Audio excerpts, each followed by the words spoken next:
నమస్తే, welcome to think Andhra. నేను మీ మాణిక్.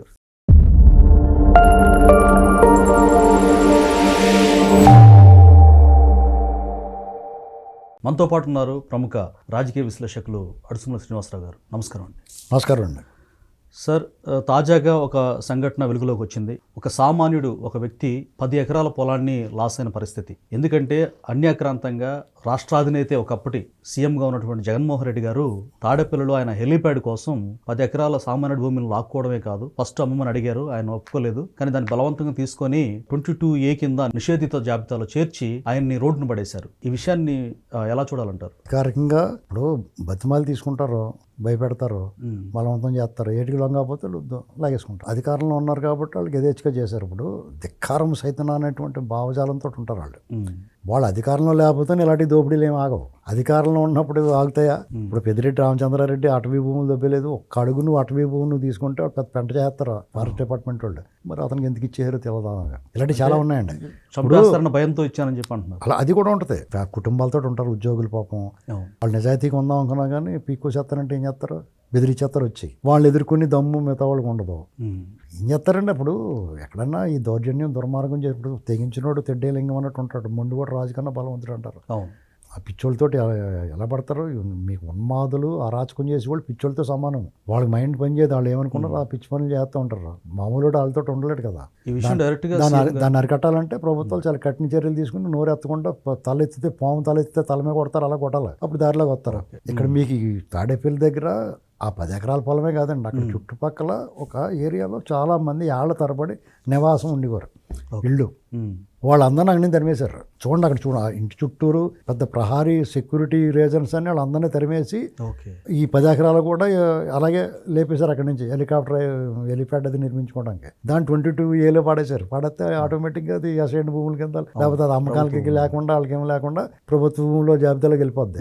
ఒకవేళ అతను ఏదో చేద్దామన్నా కానీ పని అది అందులో పెడతారు, రెడ్ లిస్ట్లో ఆన్లైన్లో పెడితే కనపడదు. ఒక ప్రజాస్వామ్యంలో సీఎం సార్ ఆయన అంటే ఒక నియంతలాగా కనిపిస్తూ ఉంది ఈ పోకడ. మీకు అతను ఇది ఇక్కడ ఉన్నది ప్రజాస్వామ్యము, ఒక రాజ్యాంగము, చట్టము ఉంది, దీని ప్రకారం మనం నడుచుకోవాలి, కొన్ని రూల్ ఆఫ్ లా ఉంటాయి. ఏమి అతను నాకది అని మీ అందరికీ చూస్తాడు. అతనికి కానీ అతను రూలింగ్ పార్టీలో ఉన్న వాళ్ళకి కానీ రూల్స్ ఏమి వర్తించవు. ఈ రాజ్యాంగం మంది. మీ సజ్జల రామకృష్ణారెడ్డి ఓపెన్గా చెప్పాడు కదా, మా ఓటర్లు వేరే, మా రూల్స్ వేరే, మా రాజ్యాంగం వేరే అని అతను డైరెక్ట్గా చెప్పాడు కదా. వాళ్ళు ప్రత్యేకించి వాళ్ళకి ఏదైనా సరే అతను అధికారంలో ఉండడం కొండే అప్పుడు చట్టము రాజ్యాంగం అన్నీ ఉంటాయి ఎవరికే, ప్రతిపక్షాలకి. వాళ్ళకి మాత్రం ఏమి వర్తించవు. యంత్రాంగం కూడా అలాగే పనిచేస్తుంది. ప్రభుత్వ యంత్రాంగము తర్వాత అన్ని వ్యవస్థలు కూడా అలాగే వ్యవహరిస్తాయి. అప్పుడు న్యాయ వ్యవస్థ మాత్రం అడ్డుకునేది, అప్పుడప్పుడు ముట్టుకలేసేది, గోడ కూర్చొని ఏంచేది వాళ్ళ చేత. కానీ ఒకనొక సందర్భంలో న్యాయ వ్యవస్థ మీద కూడా జడ్జెస్ని వాళ్ళ మీద పడుతుంది. వాళ్ళ నిర్ణయాలకి, వాళ్ళ అధికారానికి తలవంచని న్యాయ వ్యవస్థ మీద దాడి చేశారు వాళ్ళు. వాళ్ళు కరోనా అంటే ఇచ్చేసి చంపేయాలనేటువంటి మాటలు కూడా మాట్లాడారు. వాళ్ళ మీద వాళ్ళు కేసులు కట్టమంటే కూడా కేసులు కట్టలేదు. అప్పుడు సిబిఐకి పెట్టుకున్నారు వాళ్ళు. అందులో కొంతమంది అరెస్ట్ అయ్యారో ఏదో జరిగినా కూడా అయినా సరైన శిక్ష పడలేదు ఎవరికైనా, భయం లేదు.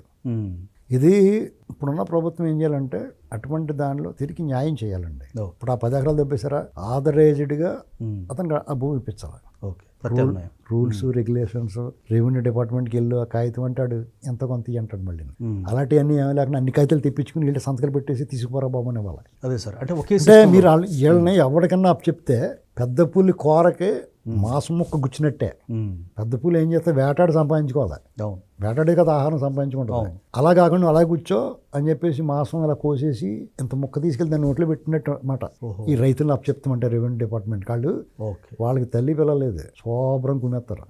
రాష్ట్రంలో అదే సమస్య, ఏ సమస్య లేదు. ఆ డిపార్ట్మెంట్ పెద్దలు, ఆ ఉద్యోగులు ఇంత తినేయకుండా ఇంతే తీసుకుని వాళ్ళకి పని చేసి పెడితే నిజంగా ప్రజలకు మేలు చేసిన వాళ్ళతో వాళ్ళకి పుణ్యం వస్తుంది. ప్రజల్ని పీడించకూడదు. ప్రజల్ని పీడించుకు తిన్నవాడు ఆ రకంగా సంపాదించిన నీకు ఒక బాధ్యత ప్రభుత్వ పరంగా వచ్చినప్పుడు నీ విధులు నువ్వు సరిగ్గా నిర్వర్తించకపోయినా ఖచ్చితంగా ఒక ప్రకృతి, ఒక శక్తి శిక్షిస్తుంది. వాళ్ళు తెలియదు, దానివల్ల మనం శిక్ష పడిందని అనుకోరు వాళ్ళు. కర్మ అనేది డెఫినెట్గా ఉంటుంది. ఆ పాప భీతితోటి అయ్యో ప్రజలకు మనం అన్యాయం చేస్తున్నాం అనేటువంటి భావన మీలో ఉండాలి. అది లేకపోతే మీకు శిక్షకు వచ్చింది ఏదో రూపంలో పడుద్ది. అది ఎలాంటి పడుద్ది అంటే వాళ్ళు సంపాదించిన అక్రమ సంపాదన ఏదో రూపంలో దొంగిలించబడటమో, ఓకే. తర్వాతి తరం వాళ్ళ పిల్లలు దాన్ని విధ్వంసం చేసి ముట్టోళ్ళు అయిపోవటం అది జరుగుతూ ఉంటుంది. ఓకే. తప్పదండి. ఎందుకంటే పాపాలు పెద్దలు చేసిన పాపాలు పిల్లలకి అంటారు. అవును. అంచేత మనం చాలా బాధ్యతగా పద్ధతిగా ఉండాలి. లేదంటే ఏ పాపం చేయని పిల్లలు సఫర్ అయిపోతారు. వాళ్ళు ఏం పాపం చేస్తారు పాపం అవును. వాళ్ళు పాపం తెలియదు. తెలియని పిల్లలు కానీ వాళ్ళు మొయ్యాల్సి వస్తుంది. ఎందుకంటే మన ఆస్తులు అనుభవిస్తున్నప్పుడు వారసత్వంగానే అవును. ఈ పాపాలు కూడా వాళ్ళకి ట్రాన్స్ఫర్ అవుతాయి. బాబు ఇది కూడా తీసుకోవా అని ఇచ్చేస్తాడు దేవుడు. ఆస్తులు అధికారికంగా వెళ్తాయి, రికార్డు పరంగా ప్రభుత్వ పరంగానే మనం ఉన్న చట్టాల ప్రకారం. పాపాలన్నీనేమో దేవుడి అకౌంట్ నుంచి ఇంకా ఈ అకౌంట్ అడిగేసి అంటారు అన్నమాట. కాబట్టి ఆ 10 ఎకరాల్లో ఆ రైతుని పిలిచి వీలైతే ఒక అరెకరం ఎన్నాళ్ళు నువ్వు ప్రభుత్వ పరంగా ప్రభుత్వంలో ఉన్నవాడు దెబ్బేడు కాబట్టి నీకు బోనస్కి ఒక అరెకరం ఇస్తున్నాం రా బాబుని ఇచ్చేయాలి. జగన్మోహన్ రెడ్డి గోడ తవ్వేసి ఆ లోపలికి తీసుకుని ఆ మొక్క ఇచ్చేయాలి. Excellent sir. అయితే డైరెక్ట్గా బాధితుడు సీఎం చంద్రబాబు నాయుడు గారికి విన్నవించుకున్నారు. దాని మీద సీఎం గారు కూడా సీరియస్గా దృష్టి సారించి అదే నేను అనేది అంటే నీకు ఆ రెవెన్యూ డిపార్ట్మెంట్ సంబంధించిన సెక్రటరీని ఎవరిని పిలిచి చూడవయ్యా అని చెప్పకూడదు. దగ్గరుండి ఇప్పుడే చెయ్యి అని చెప్పాలి. లేదంటే వాడు ఇంకోటి అప్పు చెప్తాడు, వాడు ఇంకోటి అప్పు చెప్తాడు. లాస్ట్ వాడు బొరగొక్కుంటా మరి మాకు ఏంటంటాడు. నిజమైన న్యాయం జరగాలంటారు. మీకు అసలు రూపాయి ట్రాన్సాక్షన్ అవినీతి లేకుండా చేసి పెట్టాలి. అక్కడ ప్రభుత్వం అమలు చేయమన్న కార్యక్రమాలు కింద చేయట్లేదు కొంతమంది. అల్టిమేట్గా ప్రభుత్వం చెడపేరు అవుతుంది. అయినా సరే వాళ్ళు ఏం చేయలేకపోతున్నారు కొంతమందిని. ఇక్కడికి వెళ్ళినా నిన్న మొన్న ఒక అతను ఫోన్ చేశాడు. ఆడి 6 సెంట్లు 7 సెంట్లో తేడా చేశాడు జగన్మోహన్ రెడ్డి సర్వేలోనే. దాన్ని సరి చేసుకుంటా ఇంక వెళ్తాడు కళ్ళు మూసేసుకుని పట్టించుకోవట్లేదు. ఏదైనా గట్టిగా అడిగితే అలవా చేద్దామని చెప్పి గొసులుకుంటున్నారు. ఎందుకు వచ్చిన గొడవరా బాబు అని ఏదైనా ఇస్తామంటే ఎంత అడుగుతున్నారు. ఎంత దాని రేట్ అన్న 10 లక్షలు అనుకో, నీకు 10 లక్షలు కలుతుంది కదా, ఒక 5 లక్షలు ఇచ్చేయంటున్నారంట. దీని మీద ఎవడన్నా ఎక్కువ మాట్లాడితే రుజువులతో సహా చెప్పని పట్టించేస్తాను. వాళ్ళకే వార్నింగ్ ఇస్తున్నాను నేను. మూసుకుని వినాలా, సరి చేసుకోవాలా. దీని మీద ఓవర్ యాక్షన్ చేస్తే అందరిని అంటలేదు నేను. ఎవడైతే చేసాడో అడిగి చెప్తున్నాను నేను. ఇది ఒక సైనికుడు, రిటైర్డ్ సైనికుడు ఒక చోట భూములు ఇస్తారు వాళ్ళకి. ఆ భూమి వెతికి పట్టుకున్నాడు ప్రకాశం జిల్లాలో. వెతికి పట్టుకుంటే నేను ఏమనంటది 10 లక్షలు పట్టరమంటుంది ఒక ఆవిడ ఆఫీసర్. 10 లక్షలు పట్టరమంటే అంత ఇవ్వలేను బాబు అంటే పని అయితేనే అసలు అది లేదని భూమి లేదు మళ్ళీ వెతకాలని రాసేస్తానని బెదిరిస్తుంది. ఏం చేయాలని వాళ్ళు ఏమైనా చేస్తానికి అక్కడ ఏమి లేదని భూమిని రాసేసి పోద్ది. మళ్ళీ దాన్ని మళ్ళీ వెంకయ్యలు అవి వెతుక్కుంటాం. భూమి అధికారాన్ని దుర్వినియోగం ఎంత అన్యాయంగా ఉన్నారండి. వాళ్ళు ఏం చేయాలండి? దబిడి కార్యక్రమం తప్ప వేరే ఏం చేసినా చెప్పిన మాట ఇంటర్నేటువంటి భావన ప్రజలు వచ్చేస్తారు కదా. అవును కదా. ఈ అన్యాయాలు ఆగాల. జగన్మోహన్ రెడ్డి లాంటి వాడి వల్ల అప్పుడప్పుడు ఇలాంటి రాజశేఖర రెడ్డి, జగన్మోహన్ రెడ్డి లాంటి వాళ్ళు అధికారంలో రావటం వల్ల వీళ్ళ కోరలు వస్తాయి.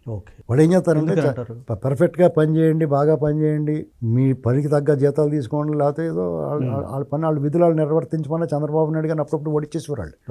తర్వాత చంద్రబాబు నాయుడు గారు నయ్యం బాబు అనుకుని ఇటు వచ్చిన తర్వాత మళ్ళీ వాళ్ళు మొదలెట్టేసారు. అయితే ఈ సిస్టాన్ని ప్రక్షాళన చేయడానికి మీరు చెప్పినట్టు సజెషన్స్ బాబు గారికి మైండ్లో మెదిలే అనుకోవచ్చు సార్. ఎందుకంటే ఖచ్చితంగా డిజిటల్ లెడ్జర్ అనేటువంటి ఒక సిస్టమ్ తీసుకొస్తున్నారు. అంటే ఒక సిస్టంలో ఉంటే దాన్ని కొంచెం వాళ్ళు మతలబ్ చేయొచ్చు. 10 సిస్టాల్లో ఉంటుంది అదే రికార్డ్స్ అనమాట. సో అది కూడా ఆయన ఆవిష్కరిస్తూ ఉన్నారు. సో టోటల్గా ఇప్పుడు ఈ 10 ఎకరాల విషయంలో ఖచ్చితంగా నిగ్గుదేలు. ఇప్పుడు చంద్రబాబు నాయుడు గారు శ్రద్ధ పెట్టి రెవెన్యూ డిపార్ట్మెంట్ మంత్రులు అందరూ కూడా, సెక్రటరీలు అందరూ కూడా, అధికారులు దయచేసి ప్రజల పట్ల బాధ్యతతోటి ఆ అవకతవకలు సరిచేస్తే ప్రజలకు ఎంతో మేలు చేసిన వాళ్ళు అవుతారు. ఎందుకంటే ఆందోళన ఉంటుంది. నీది ఒక 5 ఎకరాల భూమి ఉంటుంది, రికార్డులో 4.5 ఎకరాలు కనపడింది అనుకో, నీ గుండె చెరువైపోద్ది. ఖచ్చితంగా దానికోసం నువ్వు నిద్రాహారాలు ఉండవు, 100 సార్లు తిరగాలి. వాళ్ళు సరిగ్గా పనిచేయరు, విసుక్కుంటారు. పైగానే నీకు డబ్బులు తీసుకుంటాం అలవాటై, మాకు డబ్బులు తీసుకుంటాం అలవాటు అయిపోయిందని తీసుకోకపోతే మా ఇంటికి రానివ్వరండి, మా ఇంట్లో వాళ్ళు అన్నారు అనుకోళ్ళు, కొంచెమే తీసుకుని చేసి పెట్టాలి. ఆ డబ్బు తీసుకున్నందుకన్నా పని చేసి పెట్టాలి. అది జీతం కూడా చేయట్లేదు, కొన్ని చోట్ల ఏడిపించి తినేస్తున్నారు పెద్ద పొగరు. నేనేమని చెప్తున్నానంటే గట్టిగా నిలబదీసి ఆడండి ఫుల్ కోటింగ్ అని చెప్పండి అని చెప్తున్నాను. నేను మొహమాటలని చెప్తున్నాను ఓపెన్గా. అట్లా ప్రక్షాళన లేకపోతే రైతులు కదా, మనకు అన్నం పెట్టేవాళ్ళు కదా, వాళ్ళని వాళ్ళు ఏమంటారంటే ఇంకా ఇబ్బంది పెట్టేస్తారండి బాబు. దాన్ని అల్లరి చేస్తేనే ప్రభుత్వాలు మేల్కొంటాయి. బాబు గారి దాకా ఇది వెళ్ళాలంటే అక్కడ పెంట అయిపోవాలి. పెంట అయిపోతేనే బాబు గారి దగ్గరికి వెళ్తుంది. ఇట్లా రాష్ట్ర వ్యాప్తంగా ఇది ఒక్కటే కాదని చాలా చోట్ల ఉంది. సీఎం గారే అన్నారు సార్ అన్నమాట.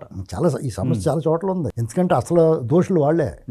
ఇప్పుడు నీదో కార్డు ఉంటుంది స్వామి, దాని మీద టైపింగ్ మిస్టేక్ ఉంటుంది, దాన్ని సఫర్ అయ్యేది ఎవరో నువ్వే. దాన్ని మార్చుకోవాలంటే 100 సార్లు తిరగదు. పాస్బుక్లో 2 సెంట్లు తప్పు కొట్టేసేయడం, దాన్ని మార్చాలంటే నీ దోలు తీరిపోద్ది. అలాంటి ఎవరు టైప్ చేసేవాడిని ఇమీడియట్గా బూస్టింగ్ ఆర్డర్ ఇచ్చేసి తిరిగి ఆడి చేత ఒక 50,000 కట్టించేసారు అనుకో, దెబ్బకి దారిలో ఒళ్ళు దగ్గర పెట్టి పని చేస్తారు. ఇది నేను కోరుకుంటున్నాను. అంతే. వాళ్ళు దోషులుగా చేయాలి, మనం శిక్షించాలని కాదు.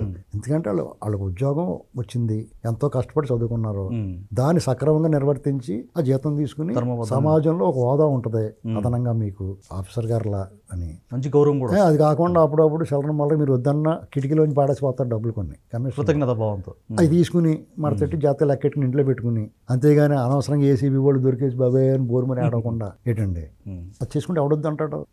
డబ్బులు తింటే తిన్నాడు కానీ పని చేసి పెట్టాడు రా బాబు, మంచి పేరు వస్తుంది మీకు డబ్బులు తిన్నా కానీ. Thank you sir.